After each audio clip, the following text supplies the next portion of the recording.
Era um tempo de medo. Um tempo em que a presença de Deus parecia distante do povo. A Arca da Aliança, o símbolo da glória divina, estava esquecida.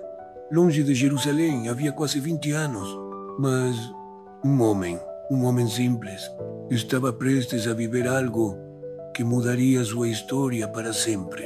Seu nome era Obed-Edom, a presença que o povo temia. A Arca da Aliança representava a presença viva de Deus na terra. Dentro dela estavam as tábuas da lei, a vara de Arão que floresceu e um maná do deserto, sinais do poder e da fidelidade de Deus. E como está escrito em Êxodo capítulo 25, verso 22, ali virei a ti e falarei contigo de cima do propiciatório, do meio dos querubins que estão sobre a arca do testemunho. Onde a arca estava, a glória habitava, mas o povo havia se afastado dela. Davi quer a presença de volta. Quando o rei Davi subiu ao trono, ele teve um desejo ardente: trazer de volta a presença de Deus ao centro da nação. Como diz em 1 Crônicas, capítulo 13, verso 3, tragamos de volta para nós a arca do nosso Deus, porque não a buscamos nos dias de Saul. Então Davi reuniu o povo, os músicos, os levitas, tamborins, harpas, símbolos, uma multidão em festa. Mas, no meio da alegria, algo terrível aconteceu. O toque de Uzá. A arca era transportada sobre um carro de bois, mas Deus havia ordenado que ela fosse levada nos ombros dos levitas.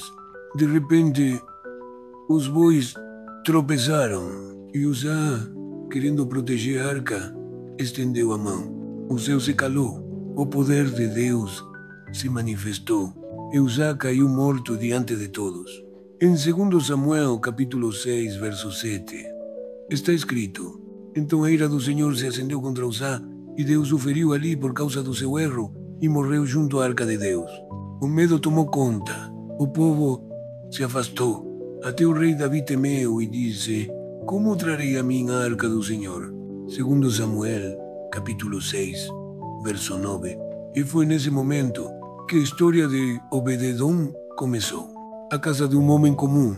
Davi, temendo levar a arca para Jerusalém, decidiu deixá-la na casa de um homem chamado Obed-Edom, o Geteu. Imagine a cena. Você está em casa, com sua família, e batem à porta. Homens trazendo a arca sagrada, a mesma que acabou de matar alguém. E dizem: ela ficará aqui. O que você faria? Correr? Recusar? Mas Obed-Edom abriu a porta, mesmo com medo. Ele escolheu acolher a presença. E, naquele instante, o céu decidiu habitar na terra. 3 meses de glória. Em 2 Samuel, capítulo 6, verso 11, está escrito: e ficou a arca do Senhor 3 meses na casa de Obed-Edom, o Geteu. E o Senhor abençoou a Obed-Edom e toda a sua casa. 3 meses, apenas 90 dias. Mas o que aconteceu nesse tempo foi extraordinário. A colheita prosperou, a alegria se multiplicou, a saúde reinou e a paz tomou conta de todos os que ali viviam. O nome de Obed-Edom começou a se espalhar. Até o palácio ouviu as notícias. E disseram ao rei: o Senhor abençoou a casa de Obed-Edom e tudo o que ele possui por causa da arca de Deus. 2 Samuel, capítulo 6, verso 12. Quando a presença habita, a bênção não veio porque a arca estava na casa, mas porque a presença de Deus foi honrada dentro dela.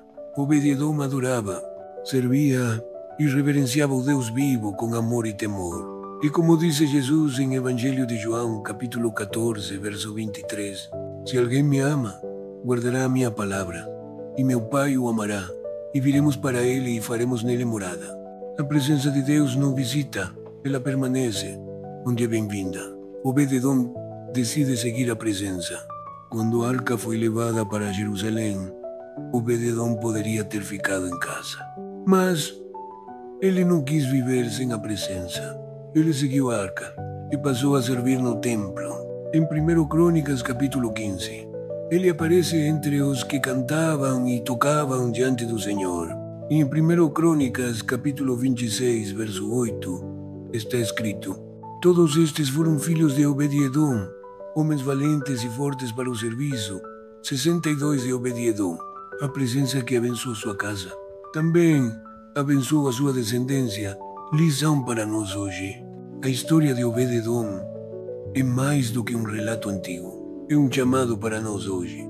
A presença de Deus muda casas, muda famílias, muda destinos. E hoje, Deus não habita mais numa arca de ouro. Ele habita dentro de nós, como está escrito em 1ª Carta aos Coríntios, capítulo 3, verso 16.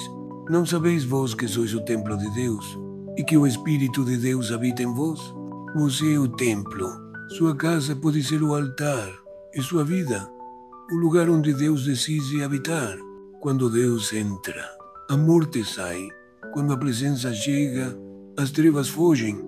3 meses foram suficientes para transformar a casa de Obed-Edom. Mas Deus não quer apenas visitar, Ele quer habitar para sempre. Então diga hoje: Senhor, como Obed-Edom, eu abro a minha casa para a tua presença. E creia, assim como está em 2 Samuel capítulo 6, verso 11, o Senhor abençoou a casa de Obed-Edom e tudo o que ele possuía. Que o mesmo Deus abençoe também a tua casa, a tua família e a tua geração. Obed-Edom era um homem comum, mas quando Deus entrou, tudo mudou. E se ele mudou a casa dele, também pode mudar a sua.